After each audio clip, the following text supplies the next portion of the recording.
Hello everyone, my name is Chengrun, and the first slide, the consumer surplus is the difference between the price the customer must pay and the demand curve, namely the price the consumer is willing to pay.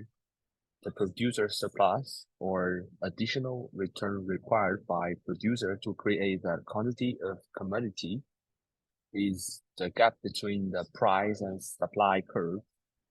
Taxes push customers down the demand curve to a lower amount demanded by raising the price of the commodities they buy.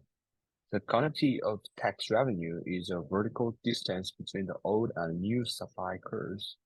The new equilibrium price, which P1 is higher, and the new equilibrium quantity Q1 is lower as a result of the tax.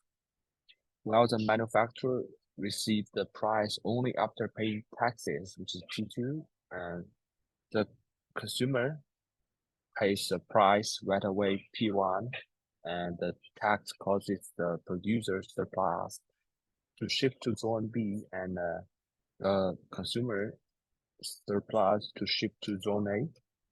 To the right of Q1, the consumer and producer surplus region is lost, which makes up for the deadweight loss due to taxation. There has been a decline in the general welfare of society in this sector. Taxes reduce market trade, which lowers the surplus for consumers and producers and results in deadweight loss. By limiting disposable income and hence consumer expenditure, taxes can have a direct impact on aggregate demand. When taxes are raised, people and businesses have less money to invest and spend, which lowers aggregate demand. The AD curve shifts downward in response to a changing demand. Taxes can also have an indirect impact on aggregate supply by raising or lowering production costs. For instance, if taxes on inputs like labor or raw material rise, it will increase the cost of production for businesses. A decrease in overall supply may result from higher production costs since businesses may scale back production to retain profitability. The AS curve moves to the left as a result of this change in aggregate supply. The total effect on the microeconomy is determined by how taxes interact with aggregate supply and demand. And let's move to the next slide.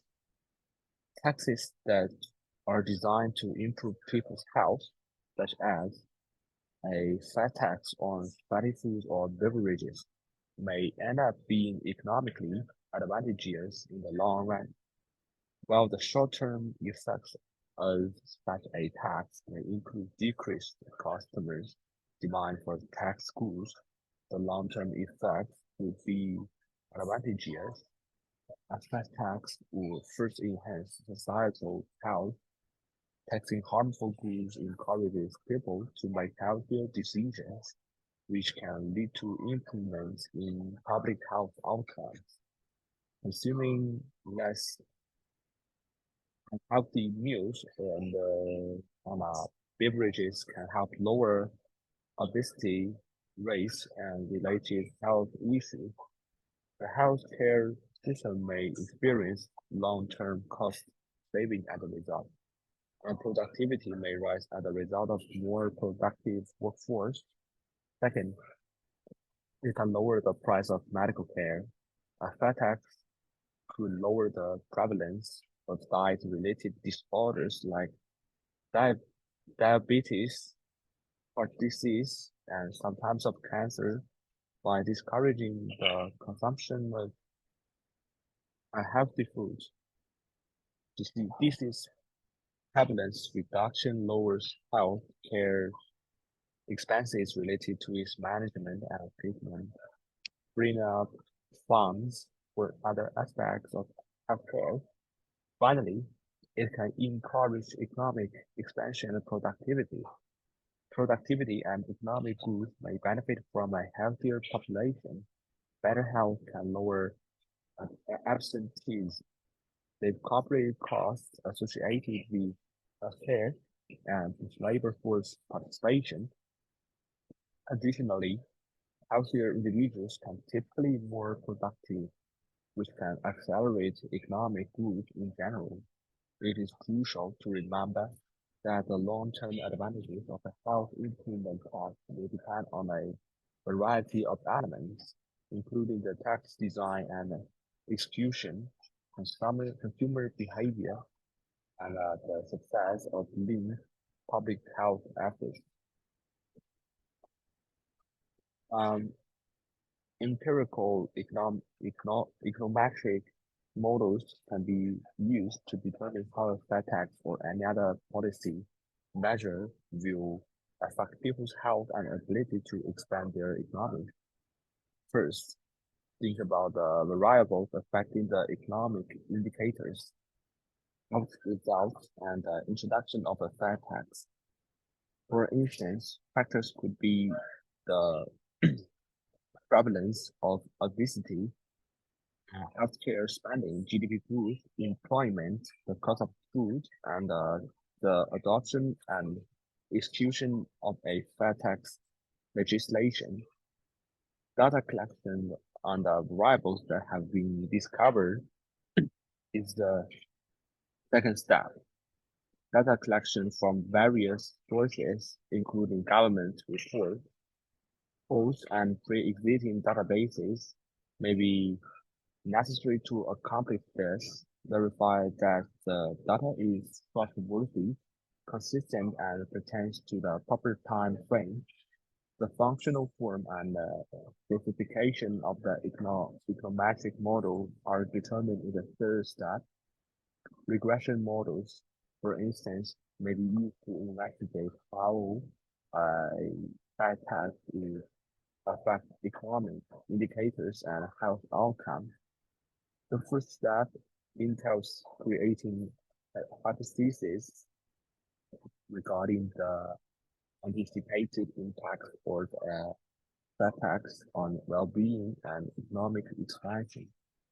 These presumptions may be supported by prior research, theoretical arguments, or legislative goals as escalating food costs or modifications in customer habits.